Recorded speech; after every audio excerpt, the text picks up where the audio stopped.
crise. Como é que está a encarar? Tem acompanhado as notícias, está a acompanhar o processo de eleições na Venezuela? E que tipo de lições Angola pode tirar desta crise que está a acontecer neste país sul-americano? Olha, nós temos estado a acompanhar, naturalmente, pessoas do nosso nível tinham que acompanhar todo um movimento que se verifica a nível do mundo e, particularmente, devido à tradição que eu tenho. Uma das minhas formações e atividade profissional foi assistente de relações internacionais. Portanto, nós estamos habituados a acompanhar esses movimentos que ocorrem a nível do mundo, em particular também nessa zona da América do Sul.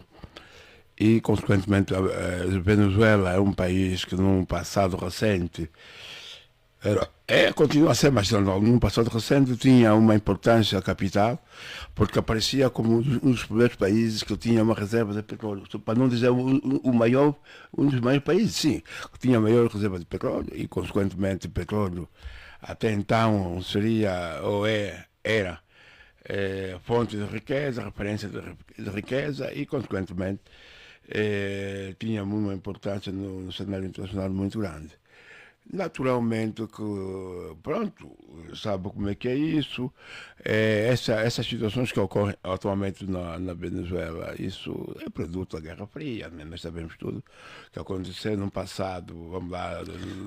Mas aqui nós estaremos a dar um cartão de incompetência a um país com história da Venezuela de se levar e se deixar influenciar pelas forças externas. Não é assim, porque sabe que os países no passado recente, após a guerra, no início depois da Segunda Guerra Mundial, dividiram-se em bloco socialista, bloco capitalista, né? Vamos dizer socialismo, capitalismo, por aí fora. Naturalmente, nós sabemos que a Venezuela tinha vários regimes e depois, quando apareceu o Hugo Chávez, eles foram para o regime, digamos assim, comunista, socialista, por aí fora. E isto também tem a ver com as situações, isto é refletido até hoje, as atuações após a tomada do poder do Hugo Chávez. Portanto, houve mutação profunda na Venezuela. Portanto, Hugo Chávez é produto, é filho, é resultado da continuidade da governação de Hugo Chávez. É um herdeiro. E, consequentemente, a opção que eles tiveram relativamente ao modelo de gestão do país era com tendência, ou é com tendência socialista. Portanto, o que é que acontece? Nenhum país hoje no mundo, seja a China, os Estados Unidos, a Rússia e outros países mais, não tem capacidade, ninguém pode viver sozinho. E ninguém pode viver sem influência, mais ativa, mais passiva. Todo país no mundo vive com influência, porque afinal de contas vive a intercomplementariedade do mundo, a interdependência do mundo, leva-nos, nós temos sempre uma tendência, ou para a esquerda ou para a direita. E, consequentemente, a Venezuela tinha tendência mesmo para a esquerda, né? Para a esquerda, o seu regime de esquerda, é aquilo que está. O que é que acontece? Os fatores internos, não é verdade, os fatores externos influenciam os fatores internos também. Não determinam. Quem determina são os fatores internos, mas os fatores externos também têm influência nos fatores internos. O externo tem influência nos fatores internos. Então, vamos dizer o quê? A geopolítica, os que mandam no mundo, os Estados Unidos, China e Rússia, eles vem o quê? Vem o interesse econômico. Portanto, naquela área, hoje, é uma zona extremamente importantíssima para os Estados Unidos, para a Rússia e para a China, devido à quantidade de petróleo, a importância de materiais estratégicos, minerais, meio geográfico muito importantíssimo, e eles, ou de forma geral ou não, eles têm que manipular o país que lá está. Hoje nós vimos a Rússia está muito presente na Venezuela. A China está muito presente na Venezuela. E algumas empresas americanas que tinham sido expulsas, mas consequentemente ainda jogam um papel influente naquela área. E depois não só. A Venezuela, neste momento, já há algum tempo, eles tiveram que expulsar, vamos dizer, nacionalizar várias empresas americanas. Portanto, aqui há um dilema, tipo, isso é extensivo a Cuba, há um dilema aqui muito grande, que é sobreviver, resistir, porque o modelo de economia é diferente. Temos a mão, o braço da China e da Rússia, temos aqui o braço dos Estados Unidos e a União Europeia. Portanto, isso, nós temos influência, ninguém pode fugir dessa influência. E essa influência, a maior parte das vezes são contadas negativas, muitas vezes positivas. O que é que acontece? Um proclama que defende o povo, será que defende o povo? Eu duvido. Mas aqui a questão que se coloca é que o regime chavista, que dá sequência agora com Maduro, não teve capacidade de dar resposta e principalmente fazer a manutenção daquilo que herdou, do país que herdou. Acabou por destruir a economia.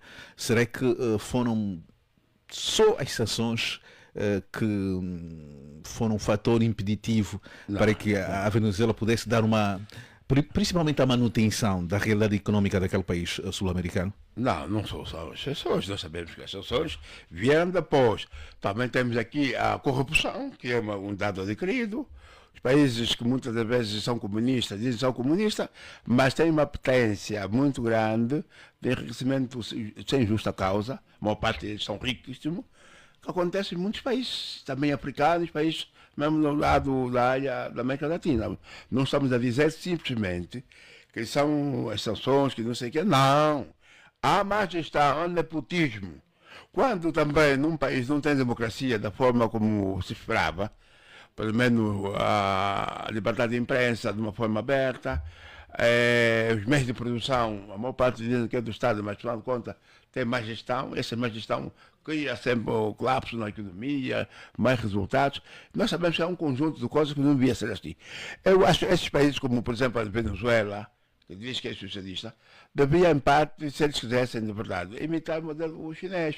O modelo chinês é Partido Comunista, que tem o poder, é a força motriz da economia, mas também abriu o país para a economia. Hoje o chinês está nos grupos dos países que têm maiores milionários no mundo.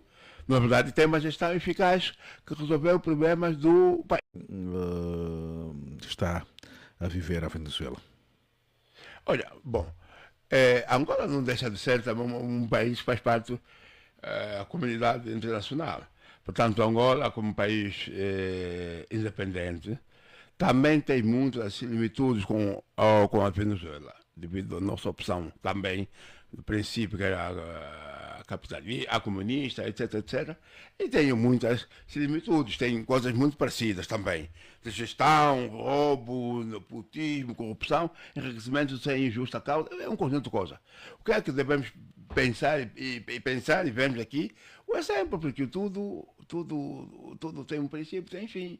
Você pode andar muitos anos por ideologia, mas não pode andar sustentando a ideologia, mas você não pode passar muito tempo mantendo a fome, mantendo a nudez, mantendo o sofrimento. Portanto, a influência, o exemplo que nós podemos tirar da Venezuela aqui em Angola é que tem que haver mutação profunda.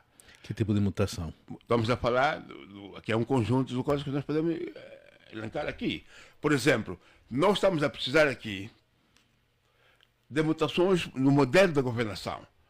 O sistema político de Angola não é bom. É um sistema político centralizado ainda, eu não concordo com isso.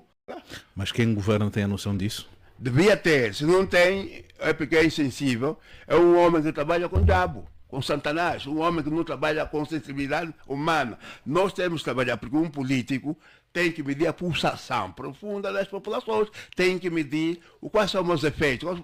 Inicialmente estava aqui a dizer, se nós não fizermos ouvindo, pôr as pessoas ouvir, mas não é ouvir aquilo que você quer ouvir, não. Vocês têm que ouvir aquilo que é realidade. Está a passar-se na geografia, nesse caso, geografia de Angola ou provincial de Malange, ok?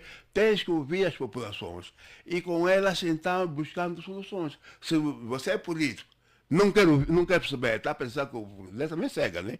Mas se nós estivermos com uma consciência, eu tenho estado a dizer o seguinte: todos nós, enquanto ser pensante e humanos, devemos ter sempre na nossa mente uma visão estratégica que é o seguinte: qual é a minha missão no governo, ou na universidade, ou no hospital, ou na rádio, no despertar.